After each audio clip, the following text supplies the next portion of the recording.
सनातन का मतलब हिंदू नहीं है। जो धर्म है उसका तो पूजा पद्धति से या इस तरह की चीज़ों से लेना देना ही नहीं है। तो धर्म को समझने में हमें कहीं गलती हुई है। और धर्म अगर कुछ लोगों के लिए तो वो धर्म ही नहीं हो सकता। कि धर्म आपको सृष्टि से जोड़ता है और पंथ जो है वो आपको सृष्टिकर्ता से जोड़ता है। धृति क्षमा दमो अस्त्यम शोचम इंद्रिय निगृह धीर विद्या सत्यम अक्रोधो दशकम धर्म लक्षणम। इसमें कहीं नहीं कहा गया किसी को पूछो, धैर्य रखो, चोरी मत करो, झूठ मत बोलो, दमन करो इंद्रियों का। एक सरल सी व्याख्या है कि स्वयं के स्वार्थ से ऊपर उठ करके अन्य लोगों की चिंता करना धर्म है। हमको अनसिविलाइज्ड बोलते हैं। अगर हम अनसिविलाइज्ड थे तो हमारे इतने सारे ग्रंथों का आपने अध्ययन क्यों किया?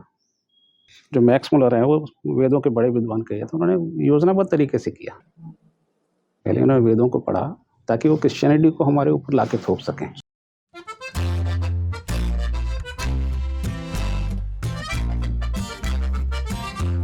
क्योंकि सनातन ने प्रश्न पूछे और प्रश्नों के उत्तर खोजे जो दूसरे धर्मों में नहीं है। तो उनकी अपनी सोच है, लेकिन मेरा ऐसा मानना है कि वो नेचर के साथ तालमेल नहीं बैठ रहा वहाँ पर। क्योंकि नेचर का एक सबसे निश्चित, नेचर में एक सबसे बड़ी चीज़ निश्चित होती है वो कि अनिश्चित है। अनिश्चितता ही और परिवर्तन ही, change is the only constant. हाँ तो परिवर्तन ही वहाँ पे एक सत्य है। हाँ। तो सनातन ऐसा ही कहता है, लेकिन मूल नहीं बदलेगा। बाकी तो परिवर्तन होता नित्य नूतन है, समय के साथ चलता हुआ नित्य नूतन है, लेकिन मूल नहीं बदलता।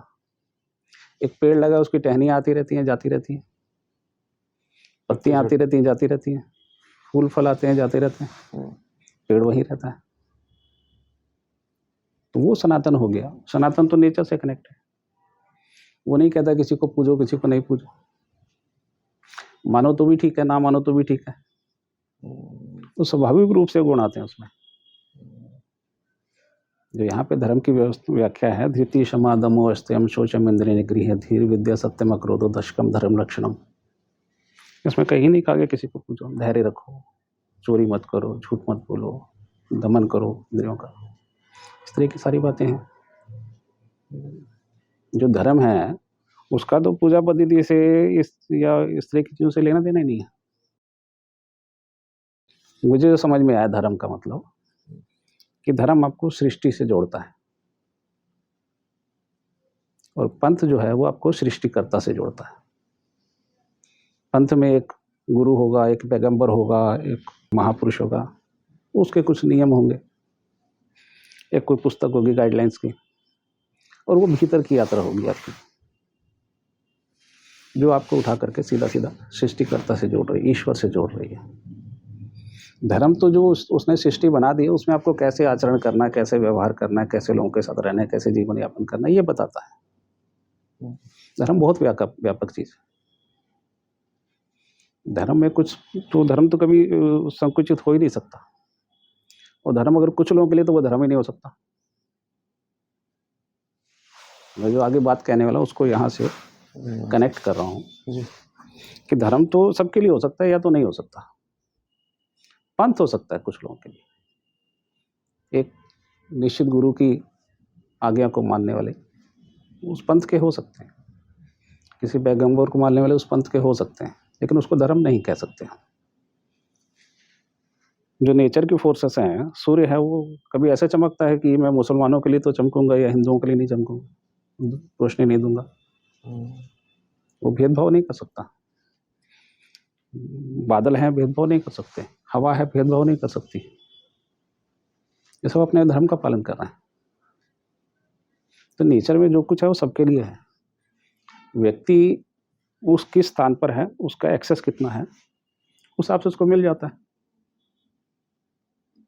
भाई कोई रेगिस्तान में उसको उस हिसाब से मिलेगा, कोई हिमालय में उसको उस हिसाब से मिल जाएगा। तो कौन कहाँ पर है, उसकी जियोग्राफिकल लोकेशन किस जगह लोकेशन पर है, उसका एक्सेस कितना है, उस हिसाब से उसको मिलता जाता है। लेकिन वो अपनी ओर से भेदभाव कर रहा है क्या? तो धर्म को समझने में हमें कहीं गलती हुई है। इसलिए मैं मानता हूँ जो सनातन है वो तो हर व्यक्ति पृथ्वी का सनातनी है। उसके बाद उसने अपना एक मत चुन लिया। सनातन का मतलब हिंदू नहीं है। हिंदू सनातनी है वो ठीक है, ओके। सनातनी हिंदू होगा ऐसा जरूरी नहीं है। सनातनी तो जो मनुष्य है वो सनातनी है। तो सनातनी का मतलब क्या हुआ सर? ऐसा है जो हमारा सनातन का, जो मैंने बताया कि नित्य नूतन जो है और स्थिर है, जो विश्व के मूल तत्व को समझ रहा है, जो हमें उस शक्ति से कनेक्ट कर रहा है, हमारे आचरण को ठीक रखना, हमारी व्यवहार, दैनिक क्रिया व्यवहार है, हमारे जीवन के लक्ष्य क्या हैं। जो मनुष्य जब पैदा होता है तो उसका लक्ष्य क्या हो, कहते हैं मनुष्य का जीवन दुखों से भरा है, तो सुख क्या है? अगर हमारा जीवन दुखों से भरा है तो इसको सुख से भरने के लिए फिर उससे कनेक्ट होना पड़ता है। जो शक्ति, वो कहते हैं धर्म क्या है, एक एक परिभाषा ये भी आती है, जो शक्ति शरीर को धारण करती है उसको जानना धर्म है। एक सरल सी व्याख्या है कि स्वयं के स्वार्थ से ऊपर उठ करके अन्य लोगों की चिंता करना धर्म है। भाई आप 5 लोगों की चिंता करते हैं, आपका धर्म है। जो शक्ति शरीर को धारण करनी है वो धर्म है। आप मनुष्य हैं, आप स्वभाव से सामाजिक हैं। आप कभी इंडिविजुअलिस्टिक नहीं हो सकते, आपका जीवन व्यक्तिगत नहीं हो सकता। जब मनुष्य पैदा होता है, उसका संतान होती है, तो कितने लोगों का योगदान है।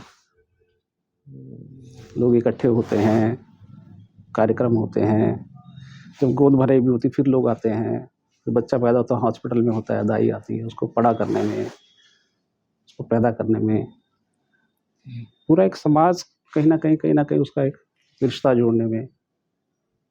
तो जंगल में पैदा हो अपने आप ही बड़ा हो गया ऐसा तो ना होता है। ठीक। मैं सनातन पर आता हूँ उस विषय पे।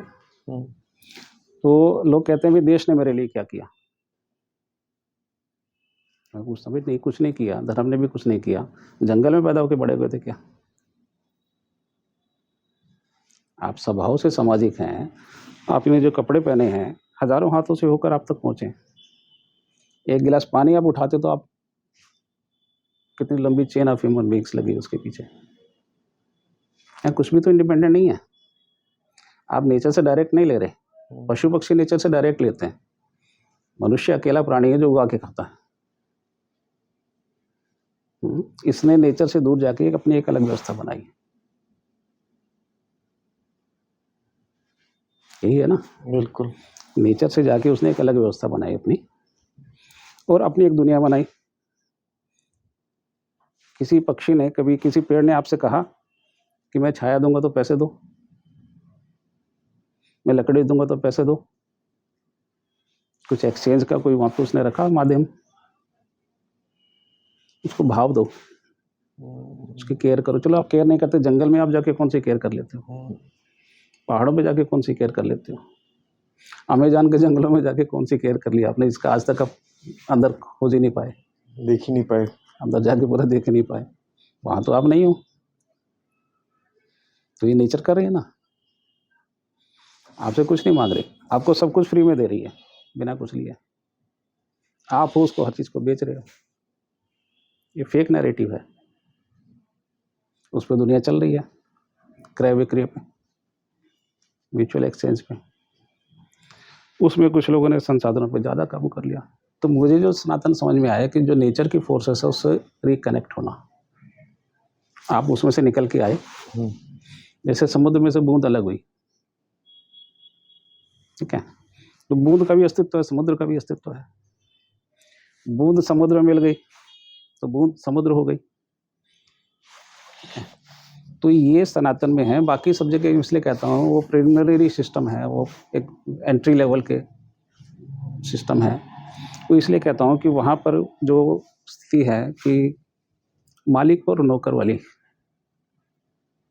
मालिक और उसके गुलाम, तो वही शब्द इस्तेमाल भी करते हैं, वो स्थिति है। दो एंटिटी हैं, उसके खिलाफ नहीं जाना, उसके हिसाब से चलना है।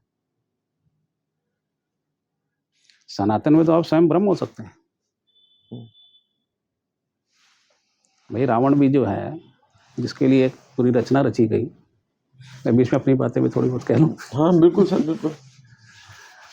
तो मैं ऐसा मानता हूँ कि राम रावण जो है वो दो नहीं थे। जितनी भी घटनाएं घटी प्रतीकात्मक रूप से भी हो रही हैं। उसका आप क्रोनोलॉजी भी डिफाइन कर सकते हैं। अच्छा। जो उस समय के कालखंड में जो घटनाएं घटी, हम्म, उस समय के प्लेनेटरी सिचुएशंस क्या थी, वो सारी वहाँ दी हुई हैं। आप जाके चेक करिए तो आपको पता चल जाएगा, 14,000 साल पहले हुई, ये 35,000 साल पहले हुई, ये 3 लाख साल पहले हुई। सारी घटनाएं मिल रही हैं। हमारी जिसको हम माइथोलॉजी कहते हैं, वो माइथोलॉजी नहीं है। आजकल एक को सत्यलॉजी करके कहने लगे उसको, अच्छा। कि ये सत्यलॉजी है। ठीक। सत्य है वो।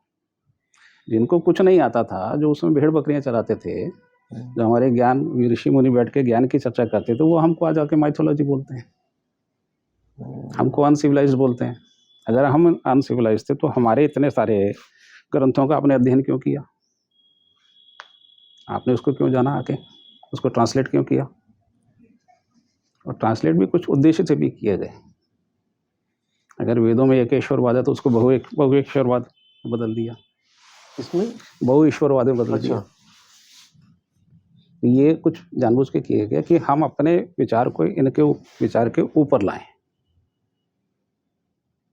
ऐसा चला था राजा राम मोहन राय के टाइम में। उनको लेकिन वो उन्होंने काउंटर करते गए, कोशिश की गई उन पर। जो ब्रह्म समाज की उन्होंने स्थापना की, उसमें जी। कोशिश की इन लोगों ने कि उनको अपनी तरफ लाया जाए। जो मैक्स मुलर हैं, वो वेदों के बड़े विद्वान कहे, तो उन्होंने योजनाबद्ध तरीके से किया। पहले उन्होंने वेदों को पढ़ा ताकि वो क्रिश्चियनिटी को हमारे ऊपर लाके थोप सकें, सुपर इम्पोज कर सके। तो सुपर इम्पोज किया उन्होंने, कोशिश भी की। हमें लगता है, मैं अपने जितने ग्रंथों का अध्ययन करने की सोची, सारे मुझे इंग्लिश में मिल रहे हैं।